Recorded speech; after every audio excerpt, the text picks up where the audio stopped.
I've gathered all the most important tips that aimed at getting the most possible advantage at the start and the less painful early game in Arc Raiders. If you already know everything, share this video with that friend. He'll thank you later. Ready to jack in? Knowledge dump initiated. No refunds, no complaints. Tip number 1. Money boost before game even started. If you just wiped your account via expedition or just started playing the game, loot the living shit out of the first intermission. There is a way how to save all your goodies. There is a scripted door, and when you start breaching it, you getting ambushed. That's scripted scene and you getting robbed. But you can fool the game and drop your stuff right before that. And then when you wake up, you just picking back your shit and keep going. Oh no, my valuable stuff, no, what should I do? Get fucked, game! I will keep my green gun. At the start, you have only 20k coins in stash. That's barely nothing because one shield recharger costs more than 1k. I managed to walk out of the first mission with 30k in loot and one green weapon. Compared to those who just started with basic shit, that's insane advantage. I literally went on my first raid with Thero, green pistol and full kit, while others were collecting scrap with kettle or even worse with rattler. Tip number 2. Upgrade your stash as soon as possible. 64 slots, that's nothing. I know game will ask you to do some quests, but first that you need to work on is expand your stash and collect some money so you will not suffer from losing couple of your kits straight because you just learned in the game. Tip number 3. Don't hoard high-level colored components in your stash for the future. Most of them will be genuinely useful after reaching level 2 crafting stations, and it will take you a long time to upgrade that far. And all this time you will sit and look at your cluttered stash, scratching your head and thinking, how are you supposed to fit unfittable? And also stop piling up these green augments and green shields in your stash. To you they might seem valuable, but in reality that's worthless junk that you can get anytime for free. All you need is to just survive with a free kit. Or you can craft them or buy them if you're in a hurry. At the start, you should not be interested in any other augment than looting. Combat is needed only to equip blue shield, and tactical gives you too little advantage. Resources are always scarce at the start, so you are unlikely to operate with 5 quick use slots. You will always prefer to carry more loot than get overcucumbered early and walk like a turtle. Besides, just quickly moving item from your inventory to a quick access slot is not much harder. If you are going for looting and you know that you will get a lot of stuff, craft yourself couple of steams. They are dirt cheap and allow you to sprint with overweight in 2 minutes across the map. 2 or 3 is more than enough. 1 to rush in at the start to desired location and 2 to get out. Just in case, I think I need to mention that you need to sprint always with holstered weapon. It significantly increases the distance you can cover in one stamina. If you manage to loot a lot of valuable stuff, especially at night raids, it might be a good idea to extract at the last second. What do I mean? You need to activate lift at literally last seconds of the raid. It's an excellent strategy to save your goods. Probably to that point, all players extracted. Besides maybe 1 or 2 which are also want to extract, they not interested in fight. All they want is to preserve their precious loot just like you.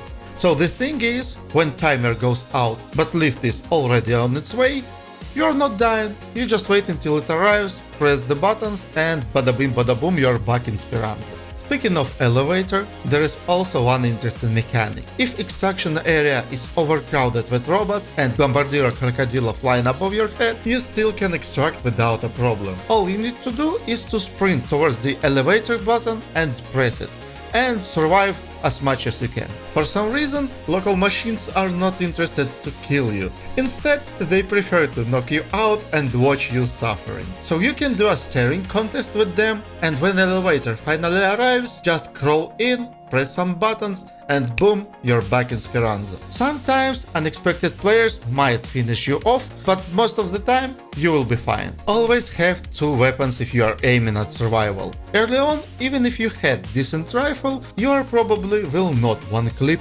anyone. So secondary for close quarters and as a backup weapon to finish off low HP targets is a must. I would recommend you at all time head in first slot Pharaoh or Anvil, and in the second slot Stitcher, Burletta or Toro.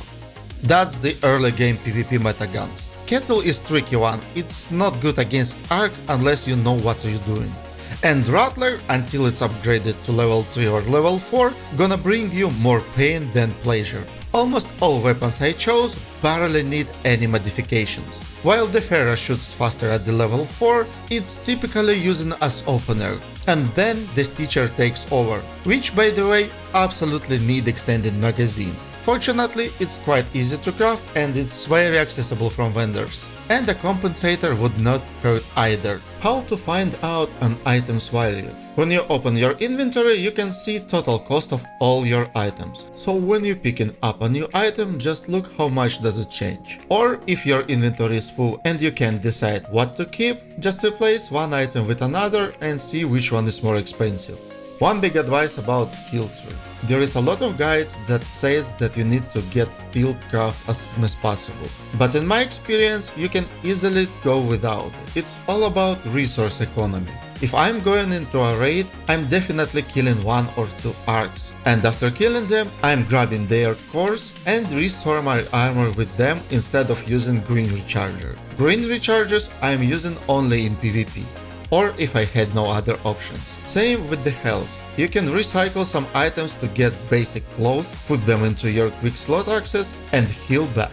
It will take more time than with better bandages, but overall amount of health that you can heal out of the 5 basic clothes is much larger than with a bandage which you can craft out of 5 of them. And don't know about you guys, but I'm finding in a raid a lot of bandages of different kinds, and sometimes it's so much that I had no idea what to do with them. So in reality, I barely even using this perk. But there is one case when you wanna go for a field craft. You see, in a raid tree there is an upgrade for this perk which allows you to craft booby traps. And that's way different experience, because you can make a blazing flame booby traps, you can make alarm booby trap, you can make other stuff. So when you find in just random gas grenade or blazing grenade, you can do some interesting things with it. For example, cover all entrances to your main looting area, so when someone comes in, you would clearly know. Keep your quick access item in the top right corner of your inventory, and the most heavy ones, like weapons, in the bottom left. From there, it's much easier to change them on the fly or drop them on the ground if you need to fight someone and you are over-encumbered. Usually, I had my PvP healing items in my quick access slot and basic healing stuff that I'm finding in a raid in the top right, just in case that if some arcs gonna hit me and lower my health and a little bit of shields, I can heal back dirt cheap and save up my better heals. By the way, if you are poor, just keep one recharger in your quick access slot and the rest of them in your safe pockets. So when you run out of them, you just hold Alt, split these items in two and put them back into quick use. This can save you a lot of money early on. If you wanna pull ahead in levels, loot even looted containers, just open them for a split second and close. Game will anyway reward you with XP for looting. So for example, you can get 1k XP out of a thin air just by opening 5 nearby containers. Also a really important knowledge is that your shields are not acting like a shields in another game. In Arc Raiders, while shield is active, it blocks only part of damage and the rest will still go to your health.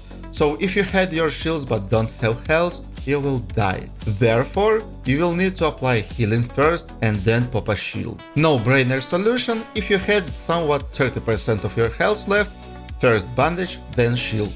If you had somewhat 50% of your health, pop a shield, then you might apply bandage. Maybe I'm wrong and I need still to apply bandage first, even at 50% of health, but I think damage reduction will allow me to tank more shots before I die than just having a couple extra HP. Someone needed to calculate it, I'm too lazy for this. And also one more important tip: while your shield is charging, any incoming damage will cancel the full recharge. For some reason, a lot of players don't pay attention to that and they pop their recharge battery and then walk out into my fire and die just because they had no shield. And the last tip for PvP: always retreat to the nearest cover after you down someone and fully restore your health. I know the first instinct is quickly grab a valuable shit and then scrum away and then heal. But third party in Arc Raiders are happening real quick, so you better be prepared for it than die while you loot. If you make this far, wow, you actually have more patience than half of my raid teammates. If you like it, you know what to do, I'm not your commander. Yet.